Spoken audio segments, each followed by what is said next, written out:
nzahagarara iwanjye mu Bujumbura ndetse no mu mujyi wa Gitega, nzarasa mu mujyi wa Kigali kandi nzawurimbura bizakunda. Imisozi yanjye miremire iteganye n'igihugu cy'u Rwanda nzayuzuzaho intwaro kirimbuzi kandi nzabasha kurasa mu murwa mukuru wa Kigali. Gukuraho ubuyobozi bw'i Kigali mu Rwanda ntago bizantwara igihe kirekire cyane, kubera ko abasirikare ndabafite, intwaro ndazifite, buri gikoresho cyose gikenerwa ku rugamba byose mbyicaranye ahangaha mu Burundi. Niyo mpamvu ngiye gutangira gushoza urugamba ku Rwanda, kandi ndabizi neza ko uru rugamba ngiye gutangira nzarutsinda, kubera ko ntabwo ari njye njyenyine gusa, ahubwo nshyigikiwe n'igihugu cy'Ububiligi, ari nacyo kimaze iminsi cyima intwaro zo kwifashisha ku rugamba rwo gutangira gutera u Rwanda. Ibi bigiye gutangira si ugushotorana, ahubwo ni urugamba ngiye gutangiza.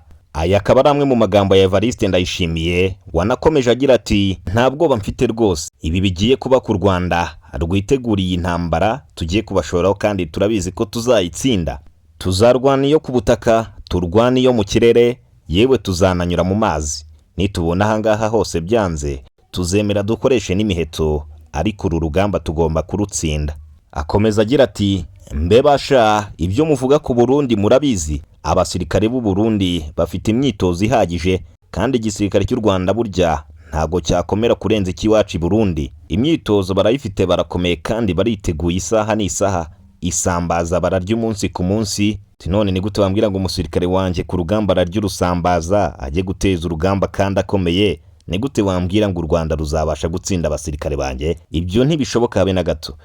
Ikirenze kuri ibyo, intwaro dufite mu Burundi zonyine zirahagije, none twagize n'amahirwe ababiligi batwongereye n'izindi ntwaro.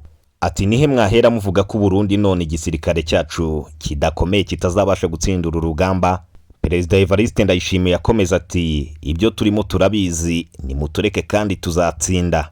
Ni inkuru zatangiye gucicikana ku mbuga nkoranyambaga muri iyi minsi, aho amakuru aturuka mu gihugu cy'u Burundi akomeza kugenda avuga ko igihugu cy'u Burundi cyiteguye gutera u Rwanda. Ati ndetse buri gikoresho kimwe cyose baragifite. Uyu mwanzuro ntago ari uwo Evariste Ndayishimiye yahubukiye, uti byose mu by'ukuri yabashije kubipanga, kandi urugamba yamaze kurushyira ku murongo, n'intwaro zose zirahari kandi ziri tayari kurasa mu mujyi wa Kigali. Mwe mudahwema kudukurikirana umunsi ku munsi, hari akabazo ngira ngo mbibarize, mbese uru rugamba Evariste Ndayishimiye ashaka gushora ku Rwanda murabona azabasha kurutsinda koko, cyangwa ni amadayimoni yo mu Burundi yatangiye kuzamura imisaya? Iki cyemezo cya Evariste Ndayishimiye cyatangiye gukwirakwira mu minsi yashize nk'uko nakomeje kugenda mbivuga, ariko bagenzi be bamaze kubona yuko icyemezo yafashe yahubutse, baramuhamagaye kuri telefone maze bamugira inama. Harimo perezida w'igihugu cya Uganda Yoweri Kaguta Museveni wahamagaye perezida Evariste Ndayishimiye amubwira ko niyibeshya na gato agatera u Rwanda azagira ibibazo bikomeye cyane. Uti intambara ntago izatera ijya muri Kigali, ahubwo izasubira inyuma imusanga mu Burundi.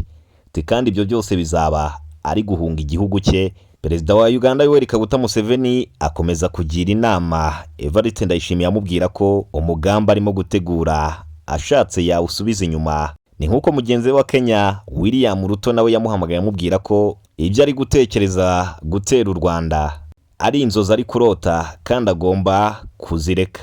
Uti niba muvuga ko mu 2023 iterwa inkunga n'u Rwanda ikaba ikomeye kugeza hariya, ubwo u Rwanda nyirizina urumva rudakomeye nkayo mu 2023 inshuro zirenga 100, tuzabahera kandi nayo mu 2023 yarakomeje kukunanira. Ni mu gihe mu gihugu cy'u Burundi bo ngo biteguye gutera u Rwanda mu by'ukuri. Nyamara abasirikare bamwe mu Burundi bakomeje kugenda, nyamara mu gihugu cy'u Burundi abayobozi bakomeye bo mu nzego zitandukanye bakomeje kugenda bitaba Imana mu mfu zitateguwe kandi zidasobanutse. Ni mu gihe umupaka uhuza igihugu cy'u Rwanda ndetse n'u Burundi umaze igihe ufunze nyuma y'umubano utari mwiza hagati y'igihugu cy'u Rwanda ndetse n'u Burundi. Nyuma y'aya makuru akomeje kugenda acicikana kuri izi mbuga nkoranyambaga, nta kintu igihugu cy'u Rwanda kiratangaza, nyuma y'uko abarundi bamaze gutangaza ko bagiye gutegura igitero karundura ku Rwanda.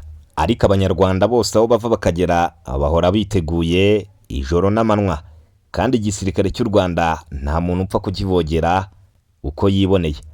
Ntabwo ari ubwa mbere u Burundi bwagerageza gutera u Rwanda, kuko bagiye babigerageza mu byiciro bitandukanye kandi mu myaka yahise, ariko n'ubundi imigambi bakomeje gutegura ntago bagiye bayishyira mu bikorwa, kuko byakomeje kubabera inzitizi ikomeye cyane. Amakuru aturuka mu Bujumbura akomeza kugenda avuga ko Uburundi buri kwitegura umunsi ku munsi, ijoro n'amanywa, yewe nta munota wo gupfa ubusa, uti intwaro zose bari kugenda bazikocinga kugira ngo barase mu murwa mukuru wa Kigali. Ariko u Rwanda rwo ruriteguye guhangana n'umuntu wese ugerageza guhungabanya umutekano warwo.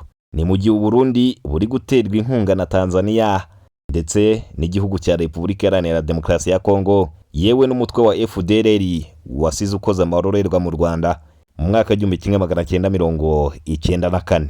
Ariko u Rwanda ruriteguye kandi ruri tayari guhashya buri umwe wese ubasha guhungabanya umutekano w'igihugu cy'u Rwanda, cyane cyane abaturage batuye iki gihugu. U Rwanda narwo rufite intwaro, twarabibonye ubwo Repubulika Iharanira Demokarasi ya Kongo yageragezaga kurasa mu karere ka Rubavu, ariko u Rwanda ruza gutabarira hafi, ndetse yewe ibisasu byinshi bagiye barasa bakabisamira mu kirere bitaragera ku butaka.